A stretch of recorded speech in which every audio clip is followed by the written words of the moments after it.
Friends, આ છે આજની આપણી recipe French fries. Hello friends, આજે આપણે બનાવીએ ફ્રેન્ચ ફ્રાઈઝ. આના માટે મેં શું કર્યું છે, 7 પોટેટોઝ, એને મેં ખાલી 1 વિસલ સુધી કુક કર્યા. આ થોડા કાચા રહેવા જોઈએ તો આપણી ફ્રેન્ચ ફ્રાઈઝ એકદમ પરફેક્ટ બનશે.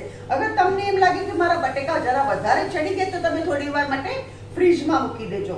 તો અત્યારના હવે આપણે ફ્રેન્ચ ફ્રાઈઝનું કટિંગ કેવી રીતે કરવાનું એ તમને દેખાડું. આનું હાફ કર્યું, આનું પાછું આપણે આવી રીતે લેવાનું અને એને આવી રીતે થિન સ્ટ્રીપ્સ કરવાની.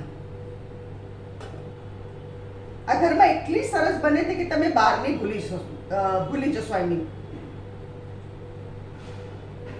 તમે કટ કરીને બી ફ્રીજમાં મૂકી દો ને અને પછી કરશો તો be it will be this thing crispy થશે. આનું કટિંગ મેઇન છે. આવી રીતે આપણે કટિંગ કરવાનું.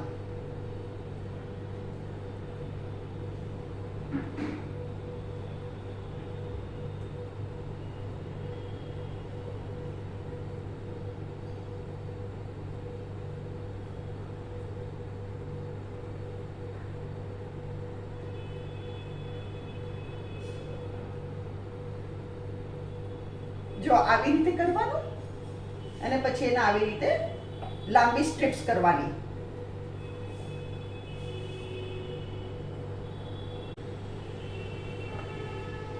આપણી પોટેટો ચિપ્સ બધી થવા આવી. ફ્રેન્ચ ફ્રાઈઝ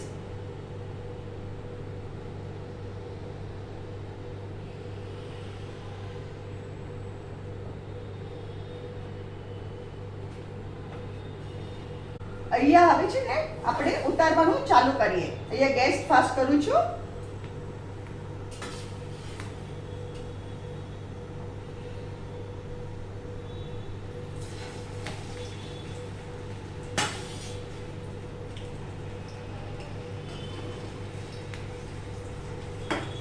અને આપણે ગુલાબી કલરની ફ્રાય કરવાની.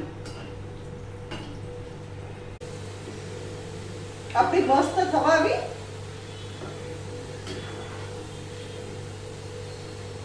અને આવી રીતે હલાવ્યા કરવાનું કે બધી બાજુથી ગુલાબી થાય. બે 5 મિનિટ હલાવવાનું. અહીંયા ગેસ ધીરો કરું છું.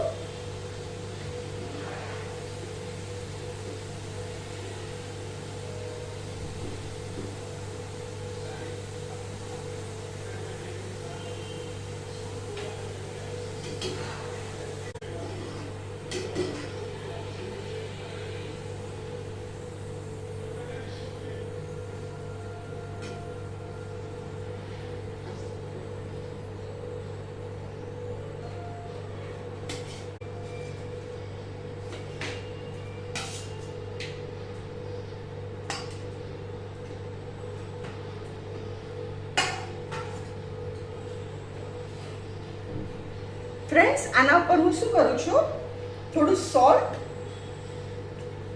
લિટલ સોલ્ટ અને red chilli powder, little only, not much. Friends, આ છે આજની આપણી રેસીપી ફ્રેન્ચ ફ્રાઈઝ. અગર તમને મારી રેસીપી પસંદ આવે તો કમેન્ટમાં, અને તમે ટમેટો કેચઅપ સાથે પીરસજો. અગર તમને મારી રેસીપી પસંદ આવે તો કમેન્ટમાં જરૂરથી લખો. મારી વિડીયોને લાઈક કરો, શેર કરો અને મારી ચેનલને જરૂરથી સબસ્ક્રાઇબ કરો.